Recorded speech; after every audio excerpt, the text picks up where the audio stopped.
3. Tone, the emotional voltage of leadership. Tone is the first thing a listener receives and the last thing a leader considers. When most executives prepare to communicate, especially at senior levels, they focus on the content of what they'll say, the message, the numbers, the strategy, the key points to emphasize. But long before the content reaches anyone's conscious mind, tone has already done its work. Tone is the emotional voltage running underneath language. It is the signal that shapes how the message will be interpreted, remembered, and acted upon. Tone is not an accessory to communication. Tone is the atmosphere in which communication lives. People do not begin by listening to words. They begin by listening to emotion. This is not a matter of competence, but of biology. Human beings are wired to detect emotional signals before logical information, a survival instinct that remains active even in boardrooms, cross-functional calls, and global project meetings. In multicultural environments, this instinct becomes even more pronounced. Tone becomes the listener's first interpreter. It tells them whether something is urgent or procedural, whether the leader is calm or concerned, whether this is a moment to take initiative or a moment to tread carefully. One executive I worked with learned this unintentionally. She believed she had delivered a reassuring message during a period of organizational uncertainty. Her tone was steady, deliberate, and calm. But in the days that followed, she noticed unexpected variation across her regions. One region slowed down dramatically, as though waiting for something. Another intensified their reporting, interpreting the calm tone as a sign of hidden pressure. A third region acted as though nothing unusual had occurred. The message had been the same, but the emotional interpretation had diverged immediately. She discovered, through conversations with regional leads, that the same tone, identical in delivery, had produced completely different emotional readings. In some cultures, calmness is interpreted as confidence. In others, it is interpreted as detachment. In some cultures, a steady voice signals stability. In others, it signals that the leader is withholding information. She had intended to reassure. Instead, she had inadvertently created multiple emotional climates within her organization. Tone is not universal. Tone is culturally coded. In fact, tone is one of the most culturally sensitive aspects of communication. A level of directness that feels efficient in one culture feels abrasive in another. Warmth that feels engaging in one environment feels unprofessional elsewhere. Formality that signals respect to some listeners communicates distance to others. When a leader speaks, their tone travels into dozens of different interpretive systems, each conditioned by cultural norms, previous bosses, lived experiences, and local emotional expectations. A Scandinavian executive, for instance, described how he often opened meetings with a simple, matter-of-fact tone, believing this to be the most respectful and transparent approach. His American colleagues appreciated this directness, his Japanese colleagues experienced it as unexpectedly sharp, his Southern European colleagues read it as cold. He did not change his tone based on region, but his tone did not land consistently. It landed through the filter of each listener's emotional baseline. What startled him most was that people were not consciously misinterpreting him. They were instinctively responding to a tone that collided with their cultural expectations. They did not choose how they heard him, they inherited it. Tone is also the first thing to distort under pressure.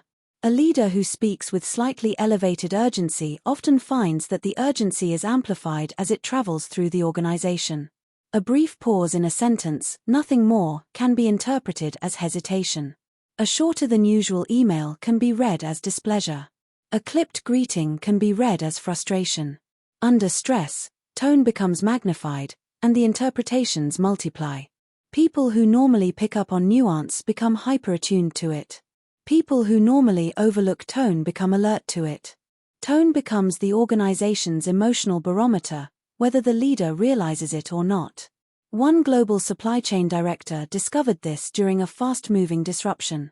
He believed he was speaking with measured urgency, but his teams in different regions experienced his tone through very different emotional filters.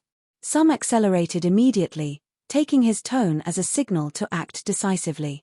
Others sought more clarity first, interpreting his tone as concern. Others slowed down, interpreting the same tone as pressure and believing the safest response was to reduce mistakes at all costs. In his mind, he had simply sounded serious. But to the organization, he had communicated 3 different emotional climates and unintentionally triggered 3 different behaviors. Tone does not merely influence how people feel.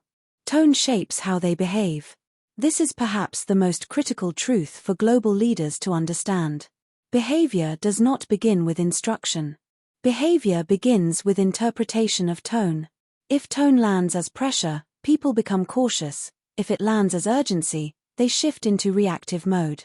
When tone carries warmth, behavior opens and becomes more collaborative, but when it carries even a hint of disappointment, defensiveness rises almost instantly. Tone shapes behavior long before the words are even processed. People respond to the emotional signal first, then decide what the message means. Tone carries the emotional intent of the leader, whether that intent is accurate or imagined. The challenge in global organizations is that tone is not interpreted equally everywhere. The same tone can mean opposite things in different contexts. A firm tone may be read as clarity in one region and criticism in another. A soft tone may be read as diplomacy in one region and ambiguity in another.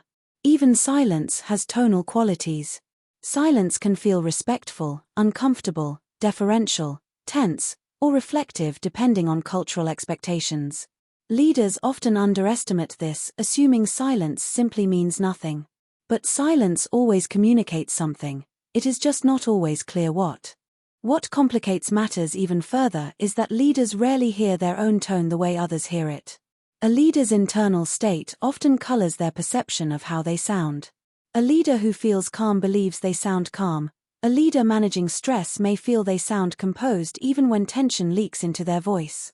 Meanwhile, listeners decode the tone based not on the leader's intention but on their own emotional circuitry. This is why tone becomes such a significant instability point in global organizations. When the emotional voltage of a message is misread, the behavior that follows becomes misaligned. And because tone is invisible, no one writes "I intend to sound urgent today." Misalignment begins quietly, often unnoticed by leadership. The architecture of tone is also intimately tied to trust. People trust leaders whose tone feels predictable. They withdraw from leaders whose tone feels inconsistent. Predictable tone builds emotional safety. Inconsistent tone creates uncertainty.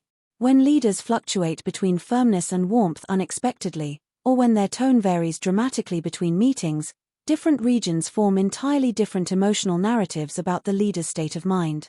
One Latin American manager once told me, "When he speaks warmly, I know we can move. When he speaks coolly, I worry we've done something wrong." The leader, a German executive, was bewildered. For him, tone was simply a function of time and energy. He did not realize his variations were being interpreted as performance indicators. Tone is not a neutral medium. Tone is an emotional event. To lead globally, executives must recognize that tone is not merely how they say something, but how the organization will interpret everything that follows. Tone sets the emotional frequency of every interaction. It shapes how people perceive risk, influences their sense of urgency, and either stabilizes or destabilizes trust. Tone is the first step of alignment and just as easily, the first step of drift. Only when leaders begin to stabilize their tone with intention do teams begin to interpret consistently. And only when tone is predictable does meaning survive across borders. The next chapter explores urgency, the second emotional layer that shapes behavior and the one most easily distorted when tone and context are not fully anchored.